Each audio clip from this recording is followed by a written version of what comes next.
Okay, now we're going to do the second part of our Edison 3-wire lab. And in this lab here, it's asking us to use, instead of light bulbs, it's asking us to use two loads, being bar heaters, which is what we have in the lab here. So what I have here, the shorter bar here on this side, this will represent my 175 watt heater. And on this side here, the longer bar represents my 250 watt bar heater. Okay, so 175 watt bar heater, 250 watt bar heater. And what the lab is asking us to do is to connect these two bar heaters. Each one is going to be on a different branch from our Edison 3-wire circuit over here. And so we're going to feed one circuit to the 175. So probably the black wire side will go to 175, and the red wire ungrounded conductor will feed our 250 watt heater. Okay, what they're asking us to do first of all is they want us to install a total of 2 ohms of resistance on each conductor coming out of the Edison 3-wire feeder here. Actually, I'm going to grab a third one here for our neutral. So what we're going to do is we're going to add 2 ohms of resistance from supply here to each one of our heaters, plus 2 ohms of resistance going to our neutral conductor. Okay, so again, as per our last lab, each one of these connections here represents 1 ohm of resistance. Okay, and the same with all these ones here. So we're going to start with bonding out each one of our pieces of equipment here. Connect them to bond as such.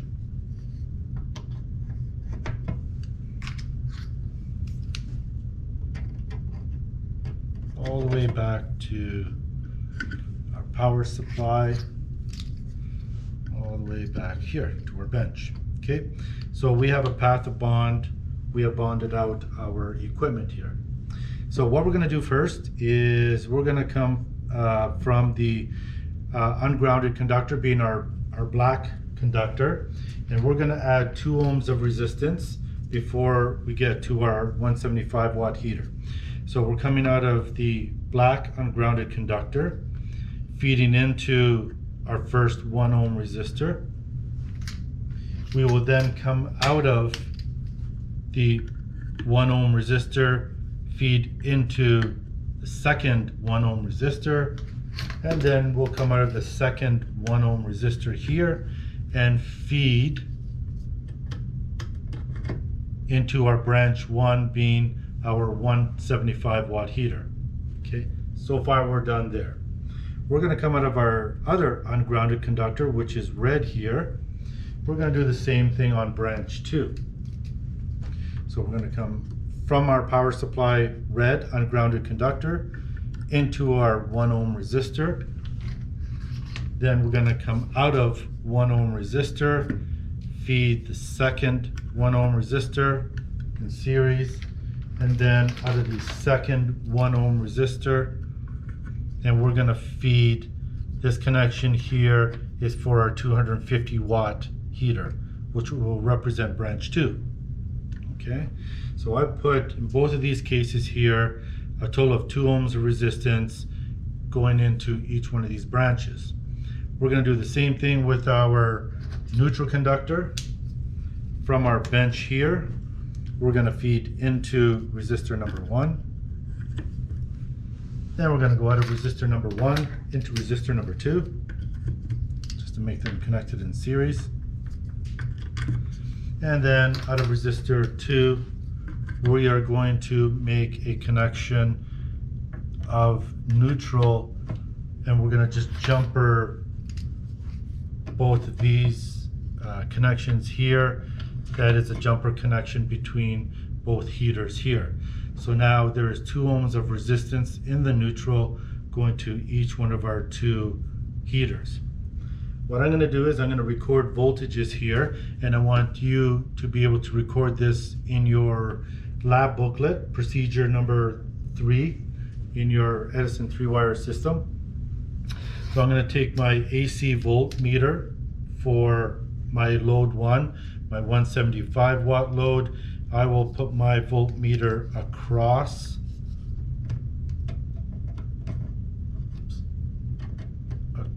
my 175 watt heater to measure the voltage drop across this one here, and then I will take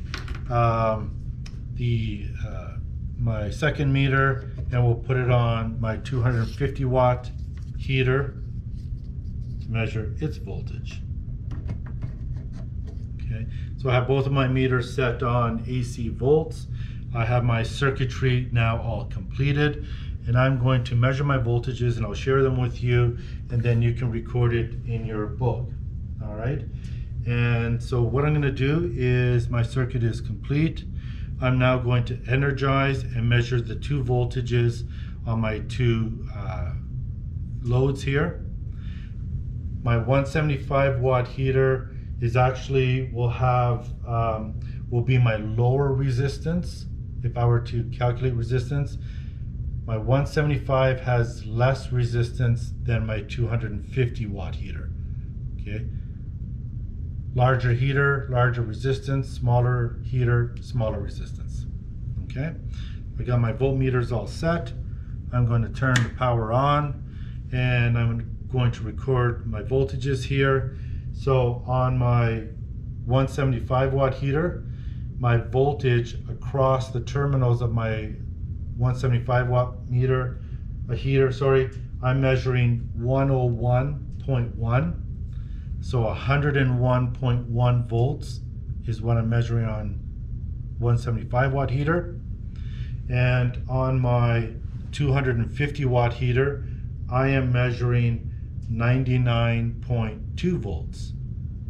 So 99.2, 101.1. Okay. One more time, 101.1, 99.2. The second part of this lab, they're asking us, I'm just going to turn the power off here.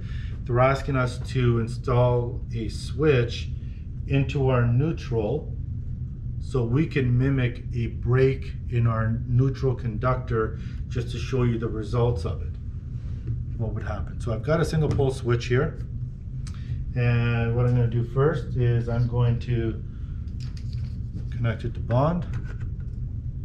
Just to here is fine. So what I'm going to do is I'm going to, from my power supply, I'm just going to lay this one here that was feeding my 2 1 ohm resistors. Just going to disconnect that. Instead, I'm going to insert my single pole switch from here into my switch, come out of my switch into my resistors. Okay, and right now my switch is in the closed position, so there is a connection there, and we're just going to see what happens to our voltages from having an equal amount of resistance across 2 unequal loads, and see what the result is.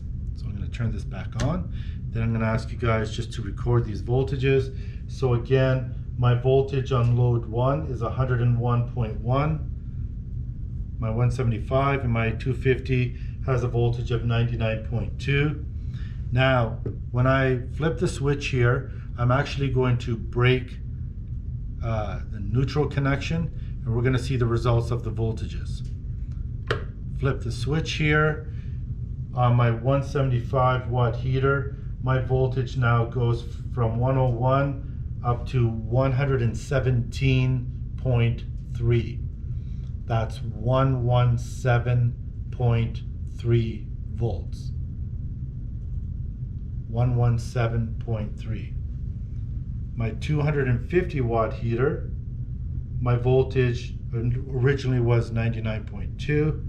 Now my voltage is 83.1. That's 83.1.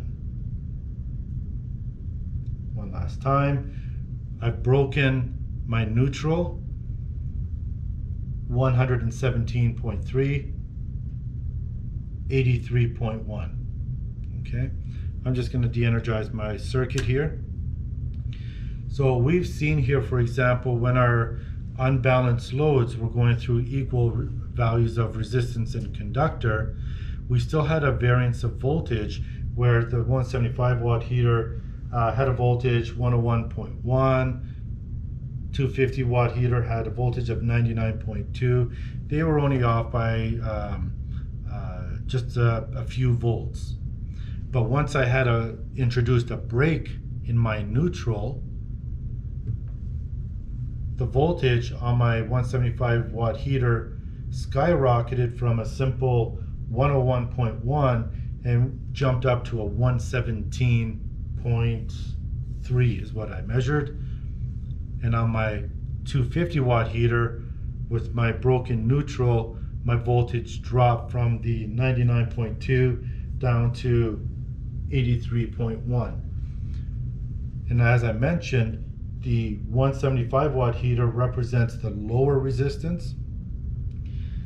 The lower resistance had the bigger increase in voltage.